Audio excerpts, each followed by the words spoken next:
Afternoon, Nuno. Afternoon, Chris. Could you start with some team news? It would appear that you have a fully fit squad at the moment, but has any injuries popped It's up? always things to assess, always knocks, always situations that we have to assess. It's normal. In terms of Lucas Paquetá, you've said recently that you wanted a solution to this situation. It seems that you have one, but are you happy that it's sold, or are you really frustrated to lose him? It's not official yet, so we as a club, we have allowed him to travel to do his medical. But like I said, I think we found a solution that everybody was aware and came to a good conclusion. Lucas was clear that he wanted to return home, and we expect the medical and things to come official. Let's see, let's wait and see. How do you feel about him leaving? Because you've talked him up, you've said that he's such an important player. Yeah, and look, for me, Lucas is a special player and a special person. He's a number 10, I tell you many times. I think he in terms of club, was not the proper way, if you want. I think everything could be different, but the circumstances is what it is. He wanted to go to Brazil. He does an offer. Let's expect the medical. And we keep moving, knowing that he's a special person, a special player, and we wish him all the best, all the very best for him. How could things have been different? If it was in another moment of the season, if we were not in the situation that we are 2 years ago, we knew what happened with Lucas, so many things have happened to come to this end. I guess that will be the disappointment for a lot of the West Ham fans, is the timing of this. Is that, you're in a really precarious position. Yeah, why couldn't it have been done maybe at the end of the season? It could be done 2 years ago, you know what I mean? And everything will be different, but it's what it is, and we move forward. For you now, is it important that West Ham replace Lucas with a transfer, or do you have to look internally? How do you solve that situation? Because he's a big miss for you, isn't he? You cannot replace Lucas because he's unique. He's a number 10 that has special qualities. You cannot find many players like Lucas in the transfer window. You cannot find him. We have to move forward what we have.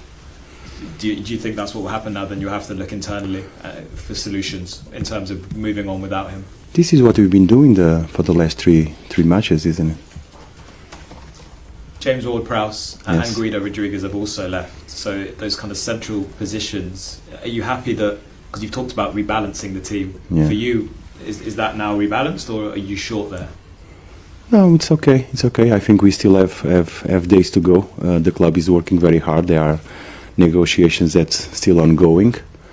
I'm not going to tell you which positions, but there are things that are ongoing, and we expect things to happen. And like I said from the beginning of the transfer window, it's all about rebalance the squad, trying to make the squad more competitive, having options and solutions that can allow us to keep fighting. Thank you, Nuno. Thank you, Chris. Hi, Hello. Can I ask you about Adama Traoré? I saw some comments from you where you talked about he has some unique qualities. Could you just expand on what those qualities are, what he brings to you that perhaps wasn't here before? Adama, I know him very well. I worked with him many years, and I know him.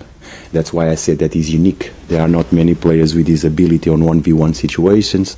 There are not many players with his speed, with his pace, and I think he's going to give us many things that we need. We need the threat that he gives, the threat that he possesses, and his energy, not only on the pitch but in the dressing room, in the training ground. He's a special person to have around. He wasn't playing much before at Fulham. With those qualities that you talk about and knowing him as you do, were you surprised that perhaps he hasn't had those opportunities in the Premier League? It's not up to me to judge what happened before and what happened to me to Adama before. I'm just happy to have him here. I asked you last week about Crescencio Somerville, and you said you still want more from him, or more, and he gave you more. He gave you another goal, or a really good goal, so that's something different as well with the header. What's been behind this? The last few games he's been scoring goals. Is it just he's finally got that end product, or have you asked him to do something slightly differently playing? No, what's happening is that the players are starting to know themselves better. The connections are starting to appear, the complicities and the flow of the game, and Chris is giving us what I think he should give us more times: goals, assists, threat. He defends a lot, so he's doing well. We keep insisting more and more and more because we believe that he can give more, and all our players can give more. Coming up against Chelsea and a new manager you won't have faced before. A lot of eyebrows were raised when Liam Rosenior was given the role. What have you made of his start at Chelsea? I saw the game yesterday. I saw the game. What I know is Chelsea has a fantastic squad, and Liam has many options available for him, and they are playing good. And you talk about the options. He changed things during the game the other day. He's changed things in terms of personnel, formations, tactics, and so on. How difficult is it to prepare when game to game they seem to be changing things and trying new things? Yeah, we cannot predict. We cannot predict the 11 based because so many options and so many things that Liam can take advantage of it. We know that we're going to play on Saturday, and then Chelsea is going to play again on Tuesday. So it's not about expecting who we're going to find, knowing that it's a very good team that we have to be really spot on to play. And it's a good team in a place where the West Ham's record isn't particularly good. Is that something, again, that you push to the back of your mind, or something that players might be aware of going to? I always believe that always a new game. It's always a new game. So it's going to be something new, and we have to be prepared for it. Thanks, Nuno. Thank you, sir. Hi Nuno, how are you? Okay. Last 2 weeks have been terrific for you. 2 wins, must have given the team a lot of confidence. But on the other hand, you haven't really made that much ground on the teams above you because they picked up points as well. Just talk to us about how you keep the spirits up when you see the other teams. Because we have to focus on ourselves. We have to focus on ourselves, ignore what our opponents do. Just try to compete well, play good, achieve results, and keep going. We cannot focus on all the other teams are doing. Cannot control it. So how we do it? Us. How can we do? How can we compete? How can we become better, more competitive, more accurate, working hard for us?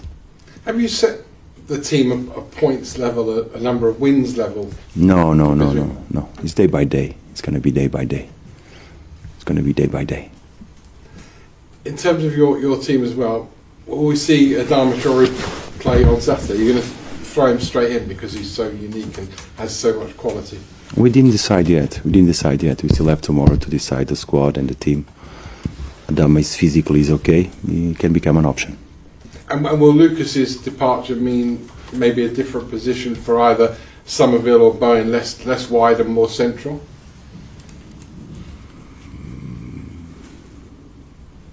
Don't know. I don't know. Give me a clue. I don't know. Chelsea's model is very much young players. They've got a lot of young players, not a massive amount of experience in their team. Is that something that you can focus on? A lot of talent. And you say not experienced, they have experience. They are world champion clubs. So they are players that be in Chelsea and they know they have a lot of talent. I don't consider the squad of Chelsea inexperienced. I was trying to create experience with a number of, like, for example, your team got a lot of players with lots of Premier League starts, lots of years in the Premier League, whereas Chelsea is much more a work in progress. That was what I meant. It's a work in progress for some time now. No, they've been bringing a lot of players, and they have quality players. That's not an issue. Just 2 more. You mentioned signings. You may have some more between now and Monday. Yeah. Right at the beginning of the window, I remember speaking to you, and you were saying you needed help in defence because West Ham don't often keep clean sheets. Is that a particular area of the team you're looking for, or is it still more further up the pitch? There are negotiations that are going. Please allow me not to tell you where and who. Doesn't make sense. I still believe that we need options, and the club is working hard for it. And finally, going to Chelsea, you know how much of a big game this is for the fans as well. I mean, as much as winning at Spurs 2 weeks ago was a big deal for the fans, West Ham fans also like beating Chelsea. We know that they're going to be there, and together we'll try to make something happen.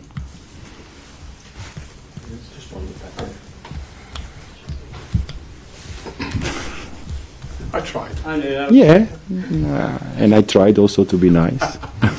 You said you watched the Chelsea game yesterday Yeah. against Napoli. I think Napoli hadn't lost at their home ground since December 2024. What impressed you most about Chelsea last night? Everything, the quality of the players, the way they control the game, and the way they play and win a tough game against a tough opponent that is Napoli. So I was really impressed. And Leroy Senior's been there for 6 games now. You know what it's like to make the step up to a big team as a less experienced manager. How do you think he's handled it, and what have you made of the start and the pressure he might be under? What I see that this is doing well because the results show and the way they are playing is good. So I think he's doing a good job, very good job.